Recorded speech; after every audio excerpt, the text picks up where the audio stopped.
join me in welcoming the moderator, Mr. Sumit Sabharwal, VP Head of HR Shared Services at Fujitsu. Please put your hands together for Mr. Sumit. I hope everyone is awake. Sumit Sabharwal is the VP and Head of HR Shared Services for Fujitsu International Regions, leading HR transformation for over 40,000 employees across multiple countries. Recognized as a LinkedIn top voice and a winner of BW Business World 40U40 Best HR Leader to watch out for, Sumit is a sought-after speaker known for his authentic leadership style. With over 2 decades of experience in IT, he excels in people management and instrumental in shaping Fujitsu global HR strategy, focusing on employee well-being and innovative HR initiatives. An advocate for inclusivity and sustainable growth, Sumit holds an MBA from the Institute of Management Technology, Ghaziabad, and a Bachelor of Information System from Guru Gobind Singh, Indraprastha University. Outside of work, he enjoys fitness, long drives, and paintings. Further, I would like to introduce our following panelists: Ms. Archana Srivastava, Head HR India, TE Connectivity; Mr. Ranjan Rout, VP Human Resource and Administration, Kumar World; Ms. Rastogi, VP Human Capital Management, Cybage Software; Ms. Bhavna Desai, Director HR at SS&C Technologies; Ms. Padma Priya Venkatesan, Head HR Products at Neilsoft; Mr. Debansh, VP Director People India at AllianceBernstein. Please put your hands together for the moderator and all our panelists. Over to you, Mr. Sabharwal. Spot the difference.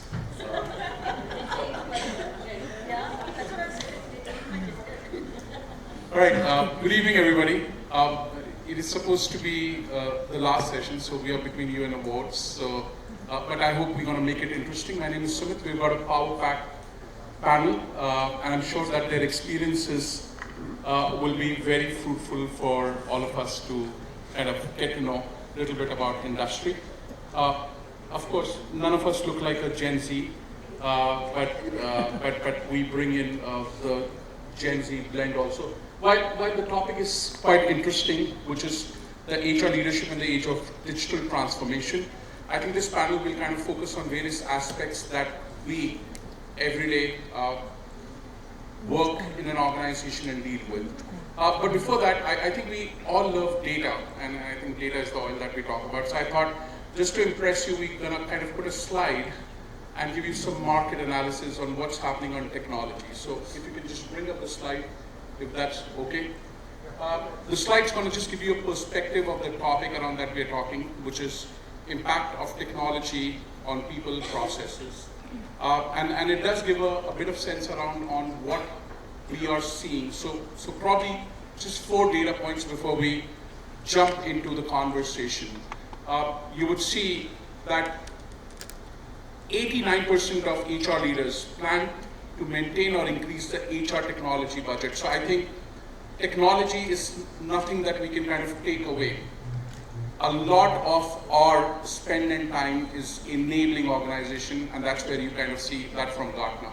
It's also interesting to see from Deloitte that Deloitte highlights that organizations moving from job-based to skill-based model, and I think there's a lot of conversation around on skill mindset than job mindset. So again, it is a lot driven by technology, food for thought for us to kind of talk through. You will also see there's nervousness in the market that 76% of the leaders do feel that if we don't bring in AI, whether you want to call it generative AI, large language models, in next 12 to 18 months, we're going to be out of business. So I think, again, a very interesting fact to look into it. Realize it or not, a lot of people are coming and doing deskless jobs into retail and all, and we're not every day sitting onto a computer. There are people working in a gig setup. So I think it is very interesting to see how do we kind of cater to different hybrid work culture. Very relevant 4 points will give us a bit of impetus to kind of talk. This panel does not need introduction. We've kind of put ourselves 5 questions or 6 questions, and I'm going to probably make it sure that we do keep some time for you to ask questions back to us. So maybe probably 2 members from each panel would answer a set of these questions. We'll straight away jump into it without any further ado. So probably my first question is to Bhavna and Archana, and I think while we talk a lot about technology, how do we ensure these digital transformations that we're talking about enhances HR without compromising the human touch? So the touch between technology and human, we being the advocates of humans, quite kind of get between this. So what are your views? First starting with Bhavna and then quickly going to Archana to get them started. Thanks, Sumit. So I think all day we've been actually discussing, how does HR make a difference? And that's exactly what human touch is all about. Before saying anything else, I think we can't replace human touch. Human touch, if we replace human touch, then maybe HR, what is HR really going to do? So I think as HR leaders, the first point that we need to understand, recognize, get into our systems, get into everyone's system is human touch is required, because we deal with employees, we deal with humans. Digitalization or AI is needed, is a need of the hour. Is something that the business wants, the industry wants, everyone's moving towards it. You can't get away from it. Having said that, there are areas that we should look at saying, okay, this is where I want to go digital. So you go, now that I've said that, okay, we shouldn't really lose out on the human touch. What is that we are, so when we started our career, like most of us, when we started our careers, we were actually working like generalist HR. There was no bifurcation of HR VPs or shared services, so on and so forth. We've come to a point where it is very specialized. Now, from here, how do we really specialize more in terms of looking at processes that need digitalization? Whether it is your HR operations, your shared services, how do I ensure my onboarding is done flawless? How do I ensure my paper collection? All of these things you really target first, right?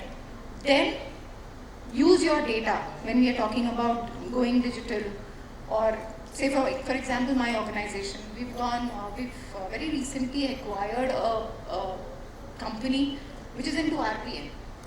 So for us, the focus is go digital. Go automation is the focus for the year. Now we're looking at saying, okay, if automation is what I want to go for, where am I going to really do this automation? Am I going to really touch where I don't need automation? I think we should just realize that don't touch the areas you don't need automation. Go for areas which are quick fixes. Go for areas which really make that impact. And once you've done that, and if you think that, okay, now there are a few areas I've made a change, but this is not working. Take a step back. That's what I would want to say. Right. Over to Archana. Archana, your views? I fully agree with what Bhavna said, that even I feel that HR, digitization, transformation, digital transformation, AI, ChatGPT, whatever we take, it is here to complement us. And I will see, at least, going forward also, that it's going to replace the human touch. And whatever, I think she covered beautifully everything, what HR need to be, and then, why shouldn't we losing the human touch. Just an example to it, which e-connectivity is actually living. So when we look at our HR org structure, there are two very strong vertical. The one, and she does based, and when we started there was no specialization and all, but now it is so in e-connectivity that there are two vertical. One we call it HR business partner, and the other is HR solution partner. I think most of you would be the accomplished HR professional here. When HR business partnering, when we say, and they are the one who is working very closely with the business to understand the strategy, then what is the trend, what are the business problems, and then knowing that, introducing the intervention or initiative which is required. And there the human touch is very much required, because sometimes we come up with the coaching, then there's some certain different development aspect, and very one-on-one where human touch is required. When we talk about the other vertical, HR solution partner, there the entire transaction is looked at. So you name it, all the transaction of the TA, TR, benefit administration or your insurance, you name it, all the transaction which comes and buckets. And that's what I mean, that which is 2 or 3 times bigger team than this HR business partnering, who are actually having the human touch with the business and the people, is getting complemented with this army of the people who are actually taking away all the transactions, freeing them so that they can focus on more on the strategy and the development and the human touch. That's what the live example which T connectivity is leading, and then reaping the fruit of it. Wonderful. Wonderful. I mean, I understand the perspective of while we deal with technology and human, we still differentiate between partnering and transaction, and come back if we are kind of not seeing fruitful results. So good perspective. Now, a lot of these technology, innovations, transformation buzzwords are there.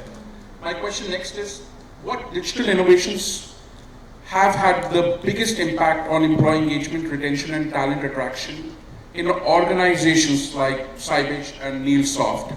So Tina and Padma, perspective from you, that while we talk about innovation and technology, how does it really translate to the bread and butter for us, which is retention, engagement, and talent search? Very briefly, if you both can touch. You mentioned briefly, and you want us to cover the entire human resource cycle of what we're doing. Just kidding. Anyway, see, digitization has evolved over the years. Earlier digitization for HR was automation. There were times when, there was these hard copies or personal files what we were maintaining of employees, moving to, the onboarding experience or the e-copies, what we are talking about. That is where the transition has been. But when we talk about IT industry, okay, we are at a different level. Digitization has evolved for us, okay, because we are a data-driven organization, and we ensure that we are tapping the talent pool at all angles. So for us, digitization is there from hire to retire. When we talk about hiring, right from getting the right job descriptions to your ATS, which helps you to match the right profiles to the job requirements what we have, to understanding the culture fitment of the employees. Okay, and plus, helping them with their queries. Like say when the entire recruitment life cycle is going on, there are a lot of questions what the candidates have, right, about the organization. So we have chatbots, we have something called as virtual pravesh, where we give them an insight to what the organization is going to be like, what their day one is going to be like within the organization. That is why when they are entering the organization, and while they are in the organization, obviously digitization touches all phases. Like when we talk about performance management, we talk about trainings, mapping your skill gap analysis, and lately obviously there's a lot of emphasis on pulse surveys to focus on emotional, mental well-being of the employees. So we have something called Moodometer, which tracks the mood of the employees, and it also acts as, giving us some signal on the attrition, what we could foresee. All right, wonderful.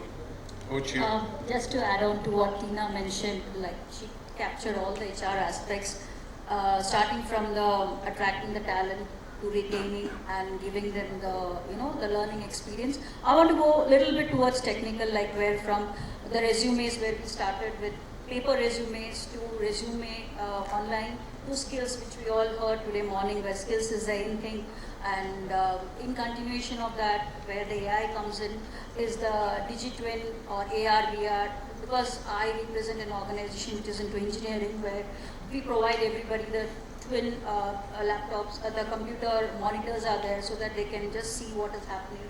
Including we have our own software which can use the AI to help the construction industry. So from those providing the training to do these things, how for the skilled labor, like to skilled people, how do we enhance their skills more to make more innovative and creative decisions is what we are into, where we have our R&I team, and of course the same people cannot work in R&I, and like it's 70, 20, 10. People who are in R&I cannot work in a day-to-day thing. So that's how we categorize and provide them the training, and we move on with that. So that's all about it, and rest all Tina covered. Wonderful, wonderful. And I really appreciate you giving examples from your organizations, which I think is very helpful for the audience. And indeed, it's a complete hire to retire process that we've automated. Now, I'm going to move forward with my next question. While we all are on this journey of digital transformation, somewhere or the other, we get into this whole business goals, productivity. At the same time, we have burnouts, well-being we talked about a little bit. So my question is really, how are you balancing this transformation journey, which I think we are all on, but at the same time we need to think about the employee and their well-being as well as manage business. So it's a very thin line. So I'm going to probably ask Debansh and Captain Ranjan to just put a bit of reflection on that question. So Debansh, to start with you. Thank you, Sumit. Am I audible? Yes. No.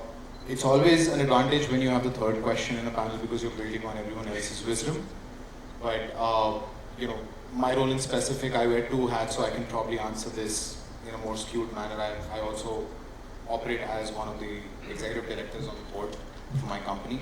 So the first thing that we look at is defining the business goals when you're looking at the organization growing, right? So we took a very clear and conscious attempt at moving from task-based to judgment-based roles so that we could create careers and not jobs.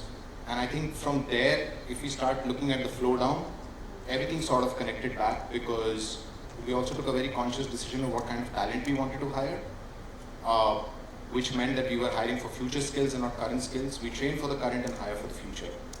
And the idea was to then create an AI organization within the company with the setup of a chief AI officer within AllianceBernstein. We are a portfolio management company, by the way. And that's really helped us work on a lot of prompt engineering, which has gone back to ensuring that as a byproduct, that's basically taken away the tasks from our employees and helped them focus on application of their work, of the skills, of the education that they have. A great example would be when we came to India, per se. We started off in January 2023. There was a decision to look at all of our vendor partners and see what kind of roles made sense. Do we actually move them in-house or not? We were very clear that we will only hire for roles that cater clearly to our core competence, which is portfolio management, investment research, working with clients to be able to see what their investment goals are. And all the operational aspects would continue to be with people who are actually doing it better than us. And I think that's a philosophy that we retain. On the people side, as change agents, we've continued to operate on 4 pillars. We've used prompt engineering to redefine our talent acquisition strategy. We look at creating success parameters. We don't just look at creating one JD and trying to hire 10 people with the same JD. It's a jigsaw model of recruiting. Not just that, our internal mobility has also been enhanced because when people apply, we also have their CVs with us. So if there's a future role that comes in, our platforms, we use Workday and we've sort of done our people digital teams gamified that quite a bit. We kind of go deep into it. We use data mining to be able to pull out skills that might be relevant for a role that's coming up in 2025. And we look at an internal talent first, and then we sort of pull that back. I think some of the stuff that we talked about previously, AI is a great tool. I think it's a fantastic tool. I'm going to keep using that term. It can either be used to amplify the human experience or really automate mediocrity. So I think the idea is to really look at amplifying the human experience. Very good, thank you. Thank you, Debansh. Captain, Ranjan, your perspective. Thank you, Sumit.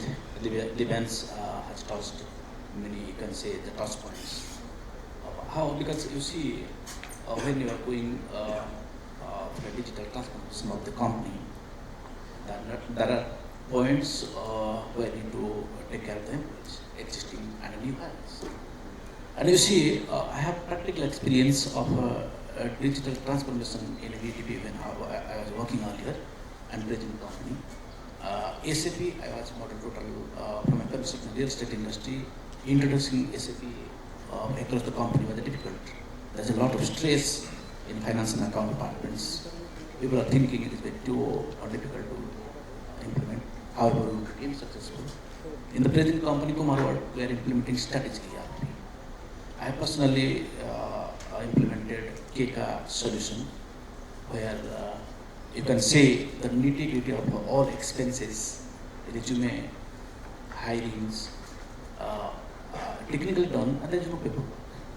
I am very proud to say that 60% of MD's load I have taken over. 60% of MD's load I have taken. No expenses he used to sign.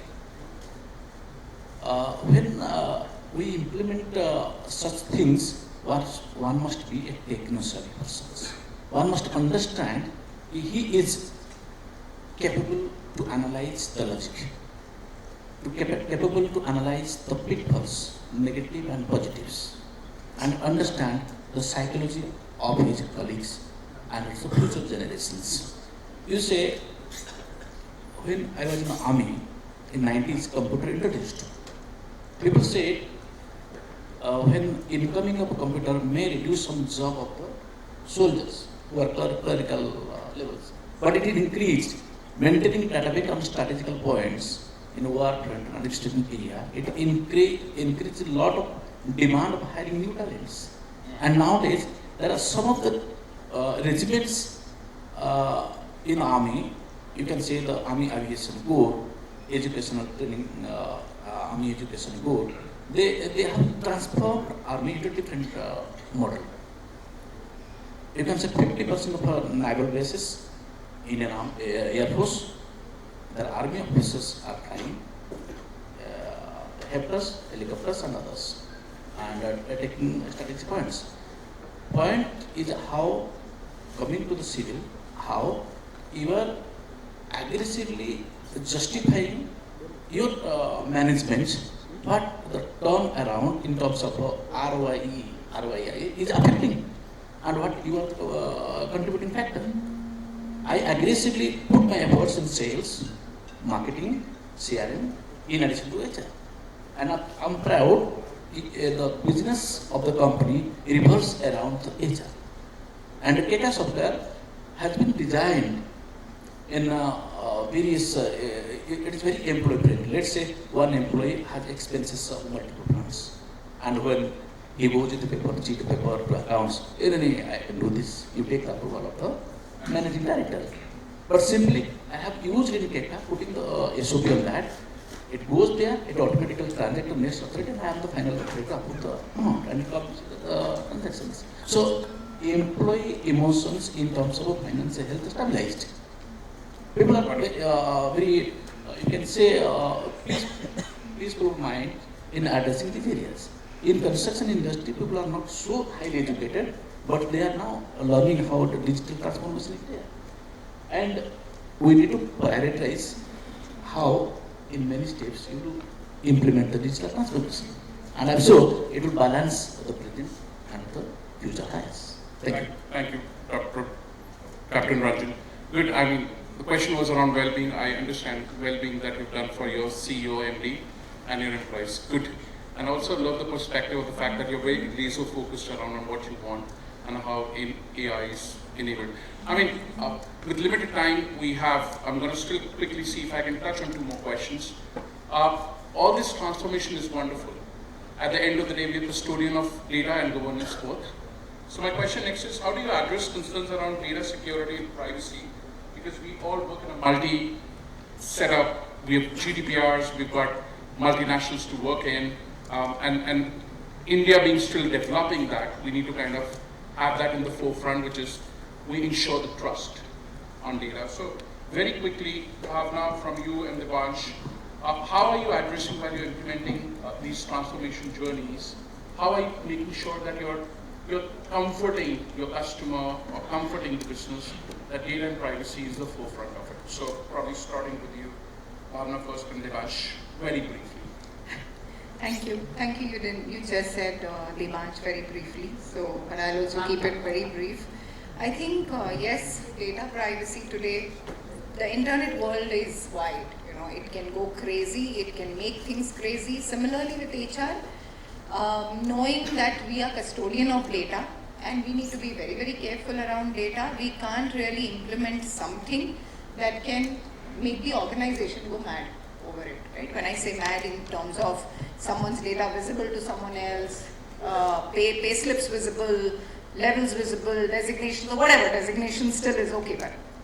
So, ensuring when we are going for the, towards the digital journey, the process we choose, the vendors we choose, the systems we choose, absolutely tested, have the right certification. Sometimes it's always better to go for quality, have the right certification in place, then we may get pulled back by the business or by our senior management saying, no, we don't have so much budget. I would say park it if you don't have the budget. Don't go for it instead of compromising on quality. Take it when you have the budget and then go digital. Go slow. But data privacy is very, very important. We usually follow the maker and checker thing, right? When we do our payrolls, we ensure that someone's making it, someone's checking it. That may not always be possible when you go digital. But ensure that when we are rolling it out, multiple times it is checked so that the data is going to the right people. I've had cases where we've had attrition dashboards, right? Attrition dashboard may not really have so much data, but it's gone to people it shouldn't have gone to, and it's a digital worker that's done that. So we have to roll it back. So things like that. Audits, very important. A lot of us work in financial organizations where we understand the importance of data. We understand how critical the data part for a customer also is. So audits are very important. Compliance is very important, even for HR. Thank you, Bhavna. 3 quick points. I think collaborating with the right set of partners, to Bhavna's point, very critical. Identifying the right controls and checks. Not jumping on the fad bandwagon to say, hey, if that company is investing in platform X, we should jump on that bandwagon as well. I think that's a very important lesson that some of us learn the hard way. The third one, of course, is putting in the right set of trainings and skills in place. Like I said, when we hire for future skills, and that means if you're not comfortable in an environment that is driven primarily by data, you will find yourself uncomfortable either accepting data or sharing it. So I think the right recruitment, the right partners, and the right checks. Just to add to that, I think very important is also having the approval matrix in place when you are working on certain data. So I can't really have a modification of data be available to anyone and everyone, right? So some things like this where we are very clear in terms of HR at least saying how do I want to implement it. Okay. Got a fair space of time to answer this question. My last question, I'll attempt, it says time's up, but I'm still going to attempt this question, which is, and coming back to this wonderful cue that I'm going to take, which is approval matrix or change management. So do you think digital transformation in HR enhances or stifles creativity and innovation? Because when we get into a lot of approval matrix, it just kind of delays process. People feel frustrated. So 30-second reflection each, Tina from you and Padma, around on is transformation killing creativity or enhancing? Yeah, I think it's very individual and organization specific as for me. For a lot of organizations, when we talk about HR digitization, they are looking at more in terms of cutting your operating cost because HR is looked at as a cost center. Okay, but for few organizations, and if I talk about Cybage as an organization, for us, digitization is very important, and for us to innovate is very important. The way we look at it is that it is very important that we are aligned to the organization goals, so that most of the work is taken over by these technologies and tools, so that HR can focus on strategy and innovation, and that is what we have been doing to see how is it that we can value add to help the organization with productivity and also enhance employee experience. Thanks, Tina, you covered it, but I just wanted to add, it's not the one suit that fits for all, because a lot of bigger organization requires all these, as Debansh said, that everyone should not jump into the bandwagon of buying softwares which helps in doing things.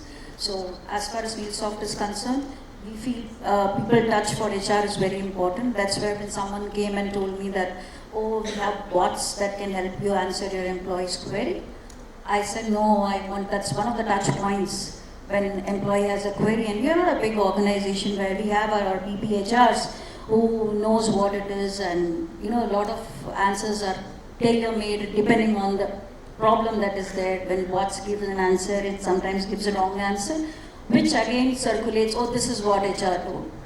So we don't want that. That's why that's boon or bane. It depends on how you use it. For all mundane activities, of course, administrative, repetitive, mundane activities we can do with automation. But human touch, the heart, HEART, HR is important.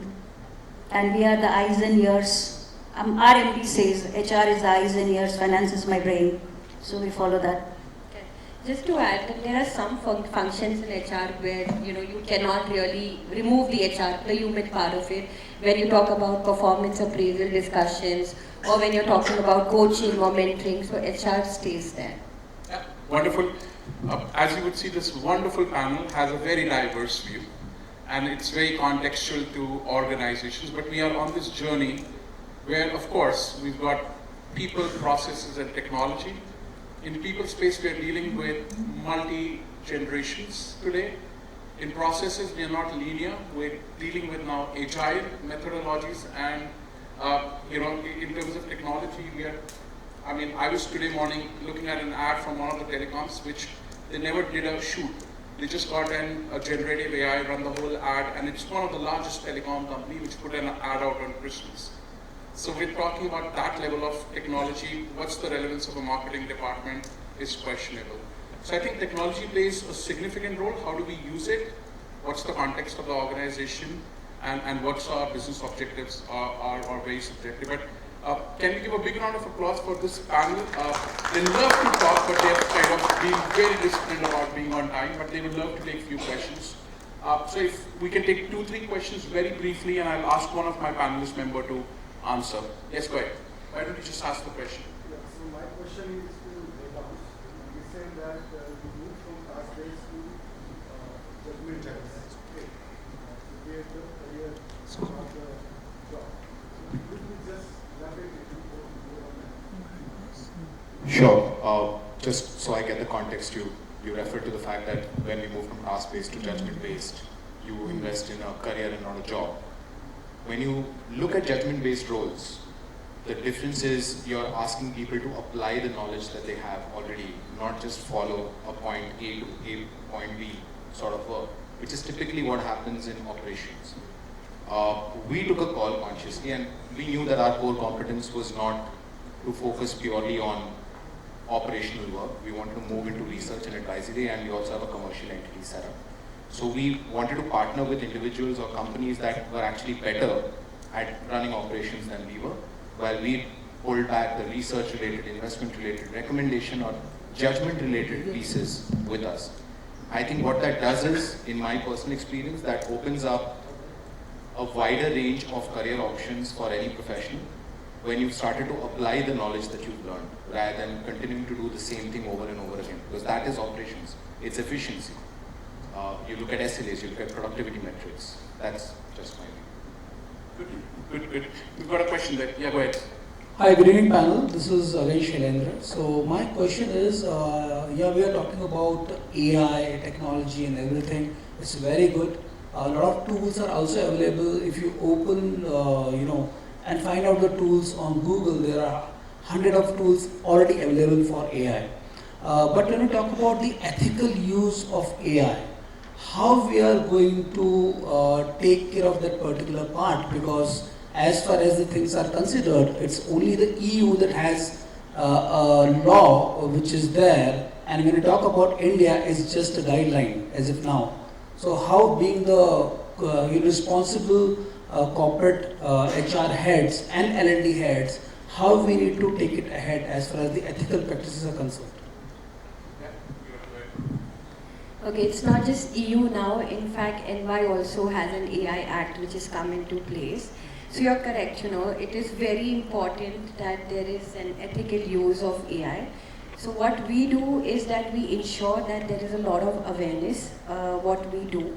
in terms of what is acceptable, what is not acceptable within the organization. It is part of a compliance where it is mandatory for everyone to take those quizzes and security checks. Plus we have those kind of firewalls within our system in terms of what is acceptable and what is not acceptable. In fact, we being an IT organization, there are some clients which restrict us from using ChatGPT for coding. Okay, so we have to ensure that our ODCs are enabled in such a way that our engineers are not able to leverage ChatGPT for coding. And there are some clients who would say use tools like your SmartWorks or whatever to get into for your coding. So that is where I guess your IS, which is your information system, plays a very important role in enabling those security checks. And from our side, we ensure that there is a lot of awareness what we create. So ideally, we should make an internal policy, at least in our organization, as a guideline or policy to ensure that ethical practices should be followed. Correct. Yeah, again, it's very subjective, organizations to organizations. Yeah, but exactly. a good recommendation, I understand. We can take one more question if anybody has. Okay. In the interest of time, thank you very much for listening to us. The panel's going to be around here if time permits. I'm sure you'll get an opportunity to interact with them and get more perspective. I want to thank the whole panel for participating today and being cordial to each other, including myself. And apologies about the time limit we had, but it was a wonderful discussion. I'm sure you would have got some takeaways. Have a wonderful rest of the evening. Thank you very much for inviting us. Can we have a big round of applause? Thank you so much, Mr. Sumit, for moderating the panel so well, and thank you to all our panelists for the insightful session. Please be on the stage. I would like to call upon stage Ms. Bharti Ramamurthy, CEO SBS HR. Can we have a big round of applause for Ms. Bharti?